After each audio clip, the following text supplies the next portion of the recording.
നമസ്കാരം. Tom and Jerry. ആ പേര് കേൾക്കുമ്പോഴേ നമ്മുടെയൊക്കെ മനസ്സിൽ ചിരിയും പഴയ കുറേ ഓർമ്മകളും ഒക്കെ വരും അല്ലേ? എന്നാൽ നമ്മൾ എപ്പോഴും കണ്ട് ചിരിച്ച ആ കാർട്ടൂൺ എപ്പിസോഡുകൾക്ക് പിന്നില് ശരിക്കും നമ്മൾ അത്ര ശ്രദ്ധിക്കാത്ത ചിലപ്പോൾ ഒരു ഒരു അസ്വസ്ഥത ഉണ്ടാക്കുന്ന ചില കാര്യങ്ങൾ ഒളിഞ്ഞിരിപ്പുണ്ട്. ഇന്ന് നമ്മൾ കുറച്ച് ആഴത്തിൽ നോക്കാൻ പോകുന്നത് കിട്ടിയ ചില വിവരങ്ങളുടെ അടിസ്ഥാനത്തിൽ ഈ ടോം ആൻഡ് ജെറിയുടെ അത്ര വെളിച്ചത്തു വരാത്ത ഒരു തരം ഇരുണ്ട വശങ്ങളെക്കുറിച്ചാണ്. ഇതിൽ ഒരു ഭയങ്കരമായ വയലൻസ്, പിന്നെ വിവാദമായ ചില എപ്പിസോഡുകൾ, അതുപോലെ ഒരു കാലത്ത് സാധാരണമായിരുന്നിരിക്കാം പക്ഷേ ഇന്നത്തെ കാഴ്ചപ്പാടിൽ വംശീയമായി തോന്നാവുന്ന ചില ചിത്രീകരണങ്ങൾ. ഇതൊക്കെ നമുക്കൊന്ന് വിശദമായിട്ട് നോക്കാം. അതാണ് ഇന്നത്തെ നമ്മുടെ ഒരു ലക്ഷ്യം.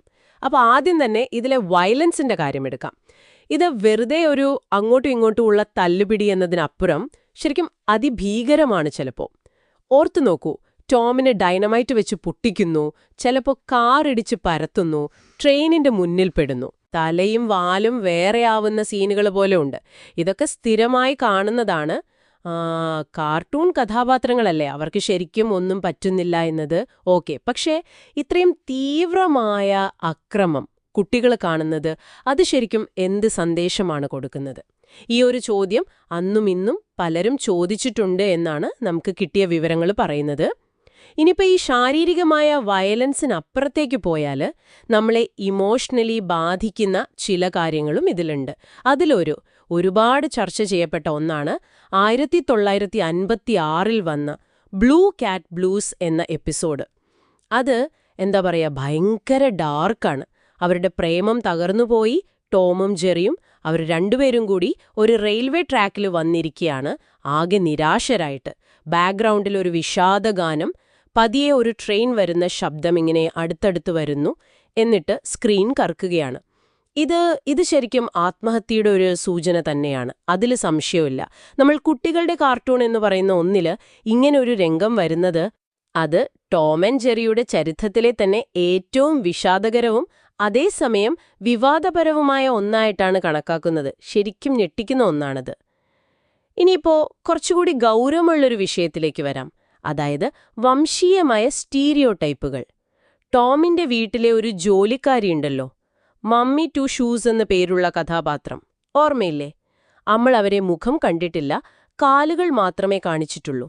ആ കഥാപാത്രം, അതായത് ആഫ്രിക്കൻ അമേരിക്കൻ വംശജരായ വീട്ടുജോലിക്കാരെക്കുറിച്ചുള്ള അന്നത്തെ സമൂഹത്തിലുണ്ടായിരുന്ന ഒരു സ്റ്റീരിയോടൈപ്പ് ആയിരുന്നു എന്നാണ് പറയപ്പെടുന്നത്.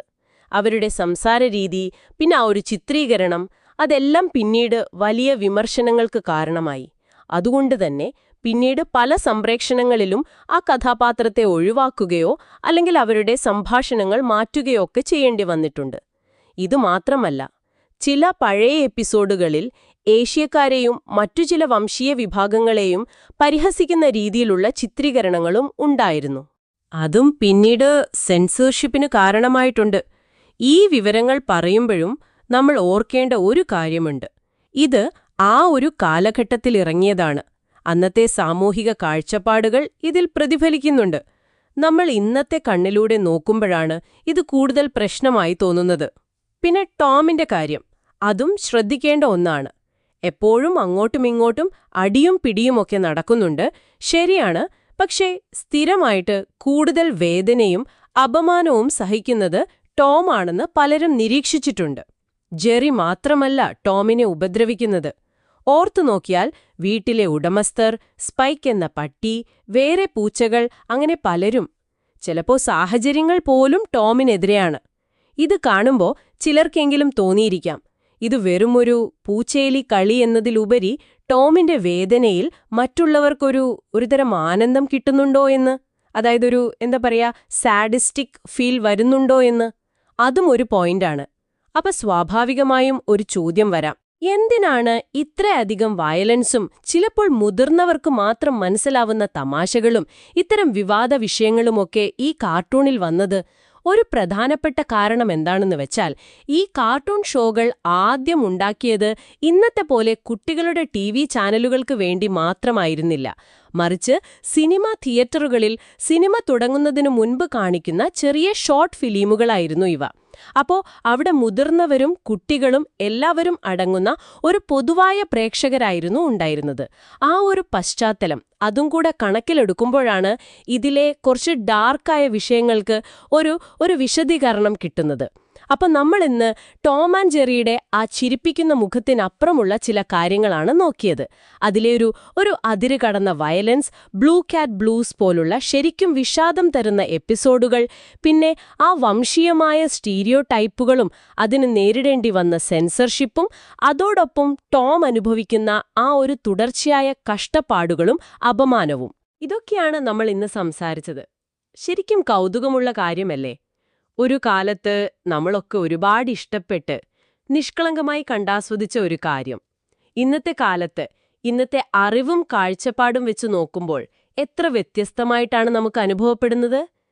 ഏതൊരു കലാസൃഷ്ടിയെയും അതുണ്ടാക്കപ്പെട്ട ആ കാലഘട്ടത്തിന്റെ ഒരു പശ്ചാത്തലത്തിൽ കൂടി മനസ്സിലാക്കേണ്ടത് എത്ര പ്രധാനമാണെന്ന് ഇത് നമ്മളെ ഓർമ്മിപ്പിക്കുന്നുണ്ട്. ഒരു പക്ഷേ നിങ്ങളുടെ കുട്ടിക്കാലത്തെ പ്രിയപ്പെട്ട മറ്റ് കാർട്ടൂണുകളെക്കുറിച്ചും ഇതുപോലെ ഒന്ന് ആലോചിച്ചു നോക്കുന്നത് നന്നായിരിക്കും. എന്തെല്ലാം കാര്യങ്ങൾ അതിൽ ഒളിഞ്ഞിരിപ്പുണ്ടാകുമല്ലോ.